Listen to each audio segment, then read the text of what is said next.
Pemirsa, terima kasih Anda masih bersama program Dialog Khusus JTV Kediri, masih dengan tema yang sama, yakni Pilkada Sehat dan Bebas Politik Uang. Kalau tadi di segmen sebelumnya kita sudah membahas ada sedikit banyak dari upaya-upaya yang sudah dilakukan untuk persiapan Pesta Demokrasi 2020. Sebelum saya nanti membahas lebih lanjut tentang terkait dengan pelanggaran-pelanggaran yang terjadi, yang akan dijelaskan langsung oleh Pak Farid dari Bawaslu Kabupaten Trenggalek ya Pak ya. Sebelumnya saya pengen ke Bu Darfiah dulu, selaku Kepala Kejaksaan Negeri Kabupaten Trenggalek.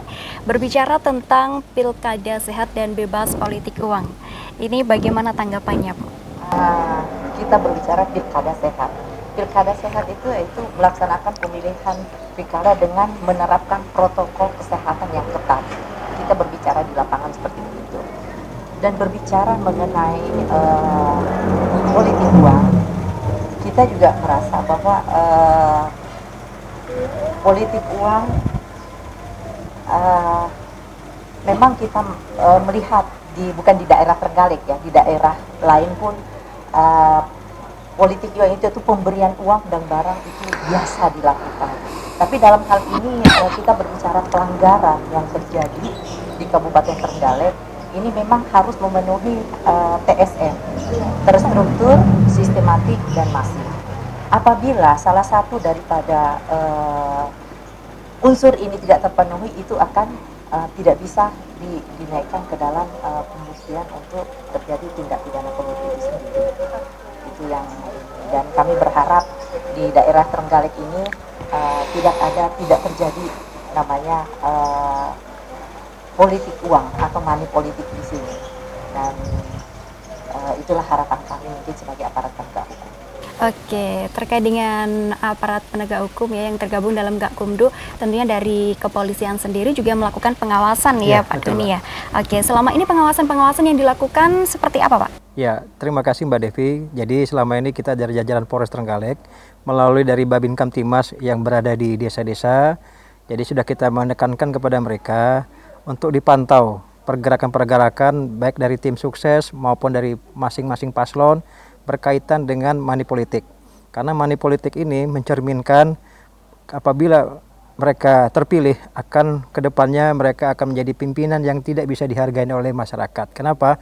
Karena mereka menang dengan cara yang curang. Nah, oleh sebab itu dalam rangka Pilkada Bupati dan Wakil Bupati Trenggalek tahun 2020 kita mengharapkan agar tidak ada politik uang. Di mana juga kita sudah bekerja sama dengan LSM di jajaran Kabupaten Trenggalek untuk bisa memberikan informasi sekecil apapun. Karena dengan informasi tersebut bisa kita memetakan langkah-langkah selanjutnya. Di mana 3 hari sebelum masa pemilihan di masa tenang tersebut, inilah waktu-waktu yang sangat rawan. Terkadang mereka serangan pajar, nah itu perlu kita antisipasi, bukan juga berdasarkan uang, bisa jadi dengan barang. Oleh sebab itu perlunya kerja keras kita, terutama anggota Polri, TNI yang berada di lapangan. Mungkin gitu Mbak. Oke, terkait dengan itu tentunya juga merupakan butuh kerjasama dari Gakumdu di Kabupaten Trenggalek ya. Oke, terkait dengan pelanggaran-pelanggaran selama ini nih Pak Farid, yang sudah berbau-bau atau dugaan pelanggaran di wilayah Kabupaten Trenggalek sendiri seperti apa? Ya, terima kasih Mbak Devi. Sampai saat ini terkait dengan dugaan-dugaan pelanggaran, ini kan saya sampaikan dulu pelanggaran ada 3, pelanggaran administratif, etik, dan pelanggaran tidak pidana pemilu.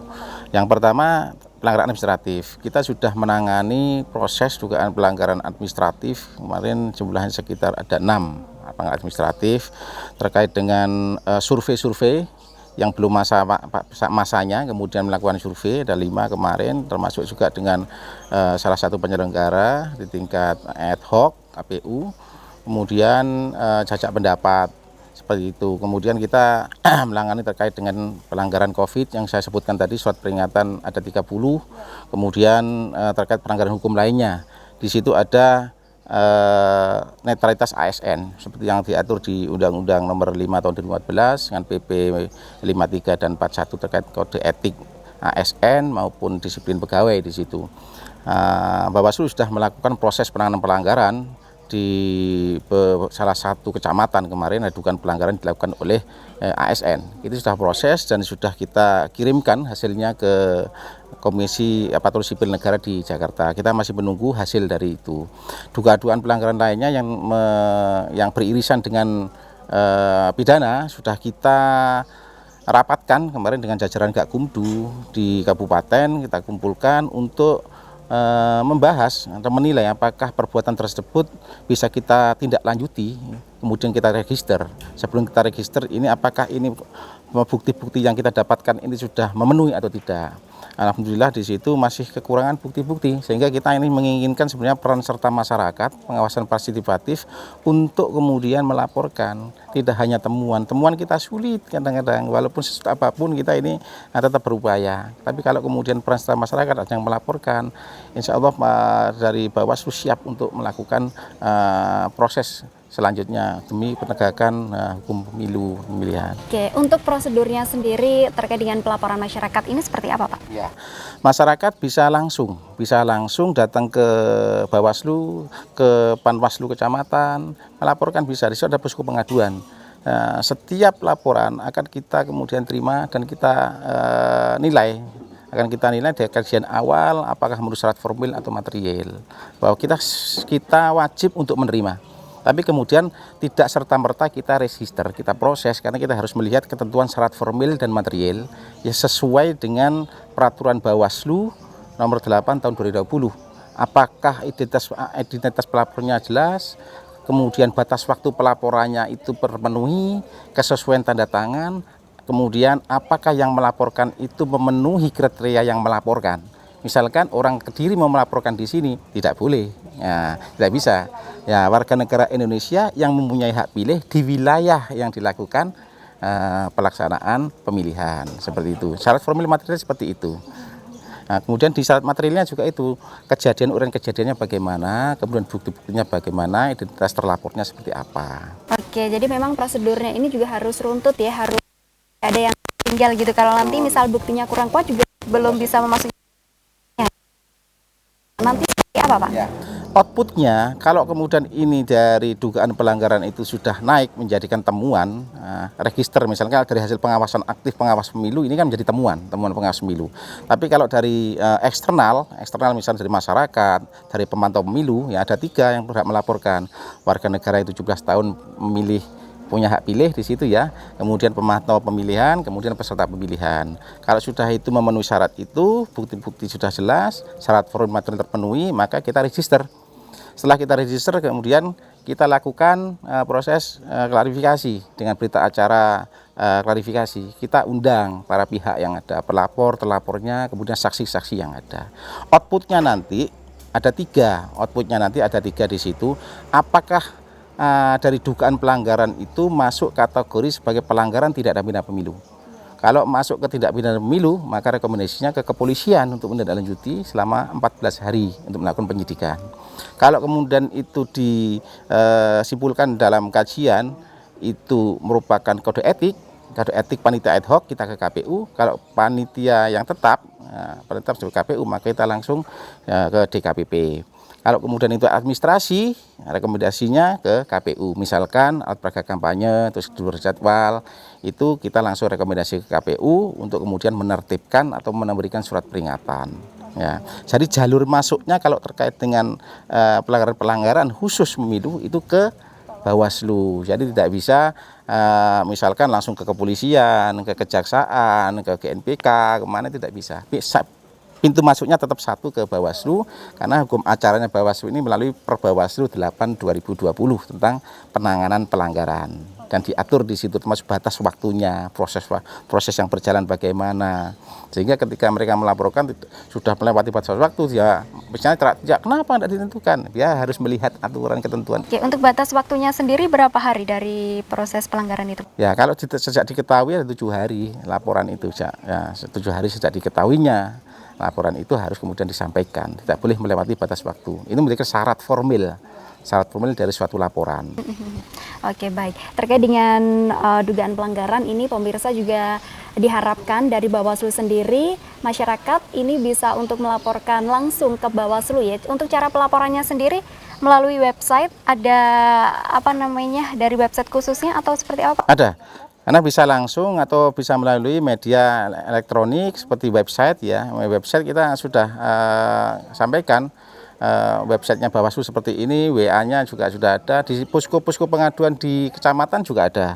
Karena gini, di peraturan Bawaslu ini di masa Covid ini di pasal 19 menyampaikan, sudah disebutkan di situ, kalau melalui media elektronik websitenya ya akun Bawaslu resmi, maka itu menjadi informasi awal.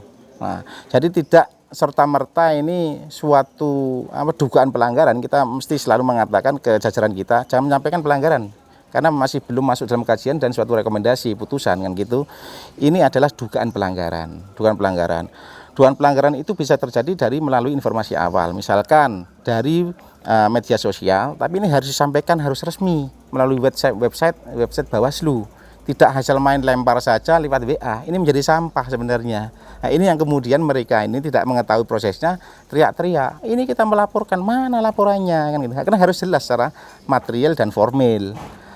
Formilnya siapa pelapornya, menjadikan pelapornya, siapa terlapornya, buktimu apa, ya kan, uraian kejadiannya bagaimana. Itu yang harus kemudian diceritakan, disampaikan di website, di situ sampaikanlah seperti apa-apa, bagaimana kejadiannya dan buktinya seperti apa. Tidak main lempar, walaupun dilempar lewat media sosial atau WA, kita tetap lakukan, biasanya kita tetap lakukan proses menjadikan informasi awal. Nah, informasi awal ini kita melakukan penelusuran selama 7 hari.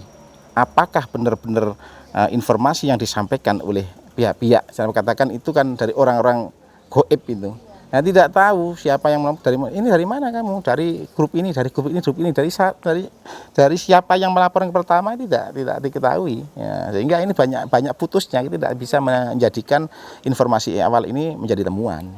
Gitu. Kita harapkan masyarakat ini lebih aktif lagi, proaktif lagi untuk melaporkan itu. Saya sampaikan juga, ini sangat penting sekali bahwa di pemilu ini yang memberi maupun yang menerima di pasal 187 ayat 1 yang memberi dan menerima ya, imbalan money politik ini ya, dipidana. Beda dengan pemilu kemarin yang memberi dipidana tapi yang menerima tidak dipidana. Ini sebenarnya kan untuk meningkatkan efek jera dari mereka, jangan sampai itu terjadi lagi. Oke, kalau terkait dengan sendiri dari Pak Nur Rahmat KRI Kabupaten Trenggalek, ajakan yang saat ini sudah disampaikan ke masyarakat agar tidak terjadi money politik apa aja, Pak? Ya, untuk selama ini yang sudah kita lakukan melalui himbauan melalui medsos ya, melalui grup medsos, intinya mari kita bersama-sama mewujudkan pilkada serentak ini menjadi pilkada damai. Jadi pilkada damai.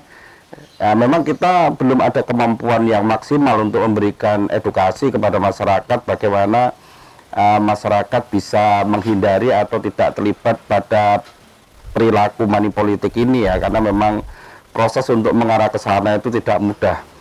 Sebatas yang kita mampu, kita hanya memberikan himbauan-himbauan, cuitan-cuitan di medsos-medsos yang banyak di grup-grup Trenggalek itu ya, untuk bagaimana pilkada ini bisa berjalan dengan damai, berjalan dengan baik, sukses, tidak ada masalah-masalah yang melibatkan masyarakat awam, karena bagaimanapun juga masyarakat awam kan tidak paham hukum.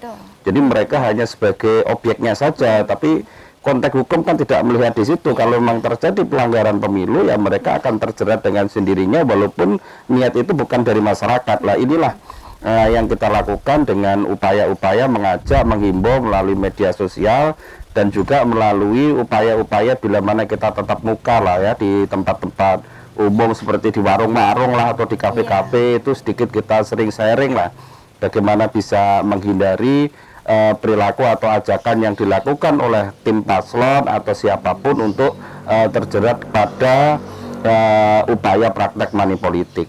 Oke, dan tentunya ini juga merupakan harapan kita semua ya, agar pilkada di Kabupaten Trenggalek pada 9 Desember mendatang selain sehat, damai, dan juga bebas money politik, seperti itu ya.